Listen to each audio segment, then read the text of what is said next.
Thiel Fellowship is a search for intelligence.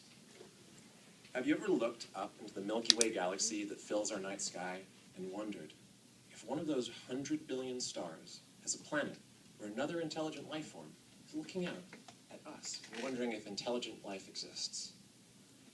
Have you ever looked at pictures of Earth at night with the city lights of 7 billion people shining into space and wondered if you, with your life, might do something out of 7 billion that could impact everyone else on this planet? What if you did something that changed the whole world and contributed to our chance of reaching the farthest stars before our lights have gone out, and they wonder what happened to us? For example, you could make first contact with aliens in outer space. That's a good career goal. According to popular culture, that would create world peace, at least long enough for us to unite against a common foe, crush them, and then get back to fighting each other. Now, if you did your part and you ran steady at home on your computer, or maybe like thousands of computers that you were to hack into or something like that, you could actually help analyze radio transmissions for signals from other civilizations. And you could, if you did that for long enough and didn't find anything, have every right to ask, why haven't we heard from them? Either they don't exist, or they better have a really good excuse. Unless their reception is just really bad, they're not returning our calls, and that is just rude. Surely there is someone out there with enough intelligence to understand us and call us back. You know, when you're trying to get a hold of someone, you may wonder why they're not responding. At first, you assume they're busy, so you wait. Then you think they forgot, so you call them again. You wonder if they're ignoring you, and you get mad. But then, after enough time goes by, you get worried. You ask around. Nobody's heard from them? Did something happen? Was there an accident? This is exactly what some people think explains the silence of space. Maybe not all civilizations make it. Maybe none. And maybe we're not one of them. It has something to do with why we don't see 7 billion people working together to change the world yet. The Drake equation is a way of predicting how many intelligent species might exist in the universe by multiplying together all the factors that could prevent a civilization from reaching space intact. It takes into account all the filters that narrow down the number of planets that have what it takes to produce life. And if life gets far enough to produce intelligence, and if intelligence produces enough breakthroughs to make radios that can reach us and not blow themselves up in the process. According to most estimates, the sky should be filled with intelligent life. If there are lots of intelligent life forms, why haven't we heard from them? The Fermi paradox contradiction between the expected abundance of intelligence and the observed lack of it talking to us begs for an explanation. Robin Hanson proposed a theory called the Great Filter. Maybe the more likely it is that life should arise in space, given all the variables, the more unlikely it has to be that something bad happens every time to civilizations before they ever reach us. Either they wipe themselves out in an act of stupidity, or they expend their resources and run out of gas before they can get into space. In our case, quite literally. Asking where in the cosmos we might find intelligent life, like that on Earth, is almost as daunting as asking where on Earth we're going to find the collective intelligence to survive the Great Filter ourselves. Most of the sky looks dark from Earth.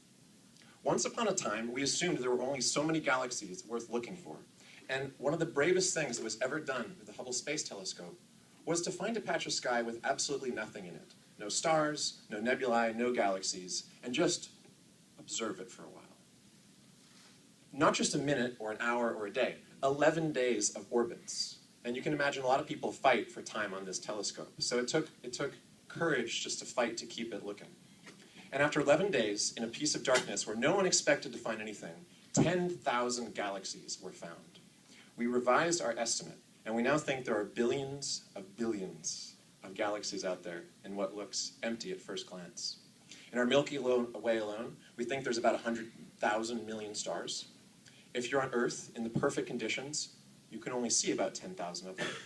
If you're near a city, you can only see about 1,000. If you live in a downtown core of a big city, you can only see maybe 100. And all that light pollution comes from the energy that was originally from this one star out of all those billion that produced intelligent life, our sun. And we're that life. But how intelligent are we? Only time will tell. Are we intelligent enough to solve our problems and pass the great filters that threaten our extinction? Are we intelligent enough to outsmart it? What could we do as a species to improve our chances of flourishing and surviving? If you're hearing these questions and you're crazy enough to be asking yourself, well, what could I do with my life to help tip those scales? Then you also need to figure out how to be sane enough to succeed at it. The first problem is just how improbable you are.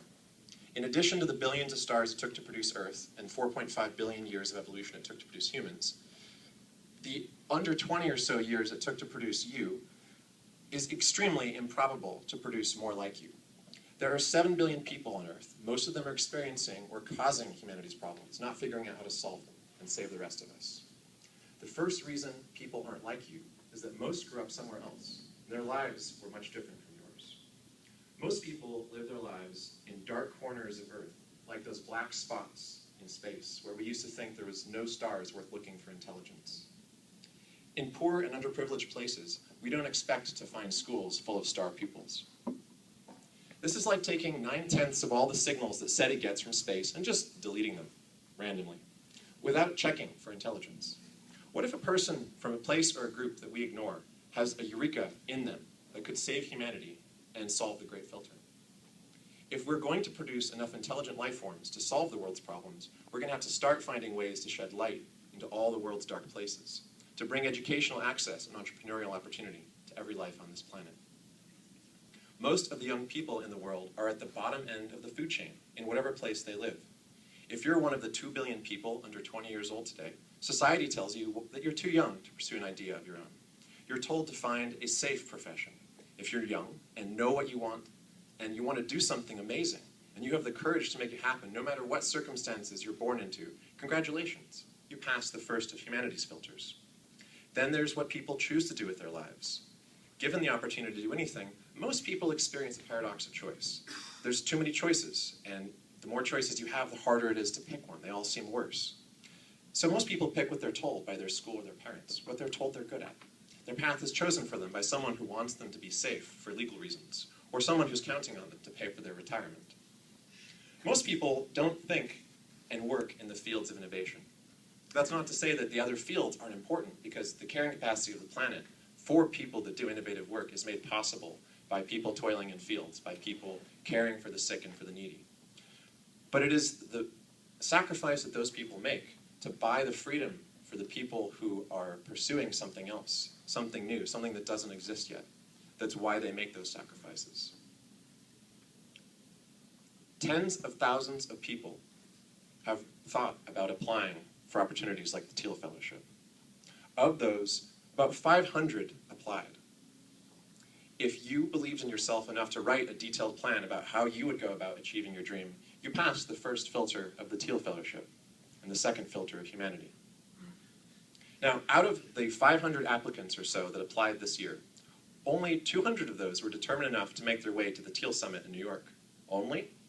Wait a second, why did 200 people show up for something that's only got 20 spots? Why would 200 people show up if more than 9 out of 10 of them would not be selected? For some, not being chosen would mean giving up their dream until later in life. For others, there was no stopping them, and you could see it in their eyes. If you knew when you began your project that you have an idea that can't wait, you know now. That's part of why you passed the second filter to be selected as finalists. If you know now that no matter what hurdles you face, you have the first characteristic it actually takes to succeed. Over, under, around, or through, whatever it takes, you'll find a way to do. And for an innovator, this is where the filters begin. There is a series of filters waiting for you when you embark on your entrepreneurship. There is a series of trials that awaits those who are selected, which is much more arduous than the others who are figuring out how to get to that point.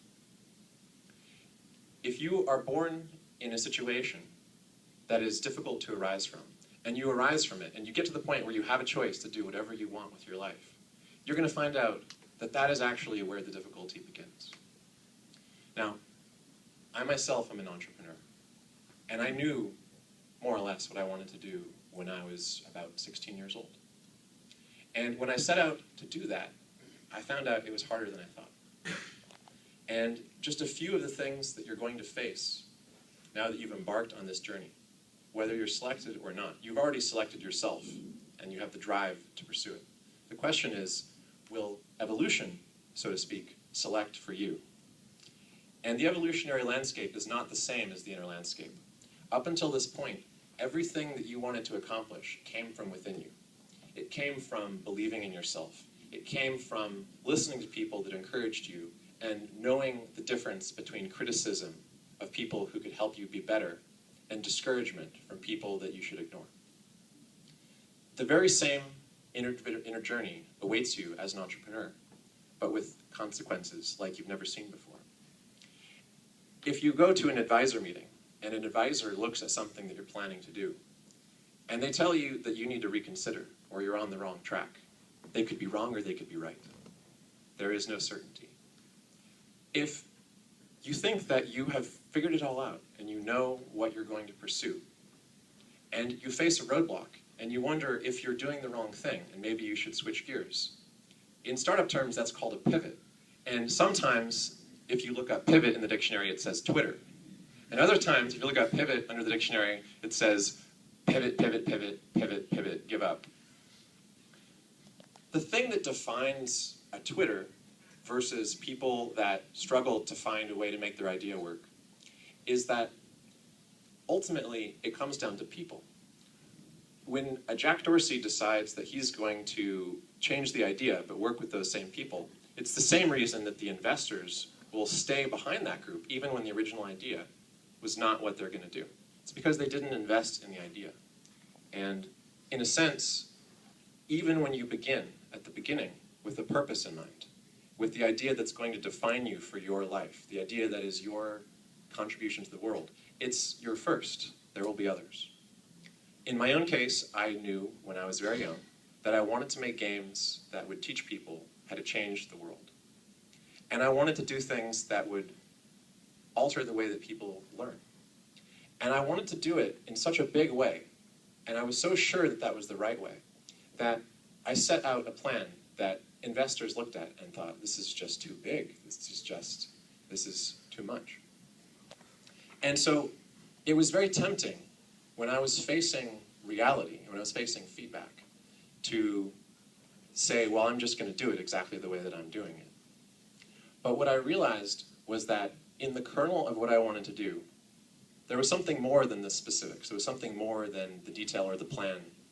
It was really in my DNA. It was who I am, is what I was going to keep doing. And the idea that I ended up pursuing, which is to make games that teach people how to make games so they can make games that teach people how to do everything else, was the bootstrap that was necessary to make anything else I want to do possible. And I've faced many difficulties, and I've faced many challenges and competitors in the process of getting started. And I'm not there yet. In fact, many people who have huge companies will tell you they're not there yet because they're worried about their next challenge. But what you ultimately can know about yourself when you are an entrepreneur, when you are on the road to the Thiel Fellowship, or when you're on the road to your first round of financing, or your second round, or your pivot, or your next company, is that no matter what happens or what you face, you are the most improbable creatures that the universe has ever created. You are the tip of the cosmic spear, and that all of the things that determine whether or not we're going to find anything else out there in the universe are probably present in the very fabric of the universe itself, in the laws of physics that give rise to life in the first place. And we don't know the answer yet to what is in our DNA as a species. We don't know what's in your makings of an entrepreneur, if you have the DNA of an entrepreneur. But what we do know is that what we're likely to find out there is probably going to have a lot to do with what we find right here. Because the circumstances for people all over the galaxy are probably the same that we face on Earth, ultimately. And the circumstances that people face in dark places on this Earth, who are not in San Francisco applying for the Thiel Fellowship and on the route to success, are probably ultimately not that different from those of yourself, except that they are not given the on-ramp yet. So when you go out there and you seek to change the world, what determines whether we all live or we all die, whether there is intelligent life out there waiting to meet us, or whether they don't make it and we don't make it, and civilization is a series of one-offs that never make it far enough to reach each other. All of that is actually in you right at this moment. And in you, at the moment where you find out if you get each of the series of selections that you're going to go for, every time you try to make a partnership, every time you try to launch a company, every time you seek approval from the universe, and you feel like you either get it or you don't get it, and you feel like you either should keep doing what you're doing or not keep what you're doing. If you're the kind of person that knows that an idea can't wait and that you have something that's going to change the world, probably everybody else in the world is capable of that too. And that's the kind of species that we are. And that's the kind of galaxy that we live in. And that's the kind of company that you're going to build, or innovation that you're going to create, or community that you are going to create. Everything that we do comes down to the great filter. Either you know that you are the DNA of a great species that lives on a great planet, that is part of a great cosmos, that's going to do great things and reach for ever greater things in an exponential way that will fill the universe with light. Or you're just not one of those kinds of people and you don't believe in yourself. And if you know that what you are is the tip of the spear, no matter how much other people might seem more famous or more important than you, you are part of the human family. You have to ask yourself, am I going to let myself down or raise myself up to achieve something for myself? Or am I part of something bigger? And is what I'm doing a contribution to something that is cosmic in scope? Something that affects the lives of my family, the lives of people in dark places that I want to help. If we falter and let the light diminish in our hearts, our light will have long diminished before we reach the farthest stars. Thank you.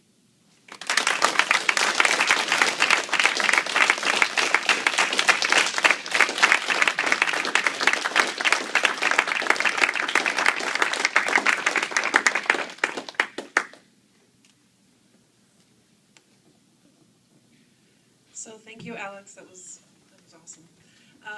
So we have about another 45 minutes here. You guys are welcome to socialize with the fellows who are here, and then we'll head back to the Westin.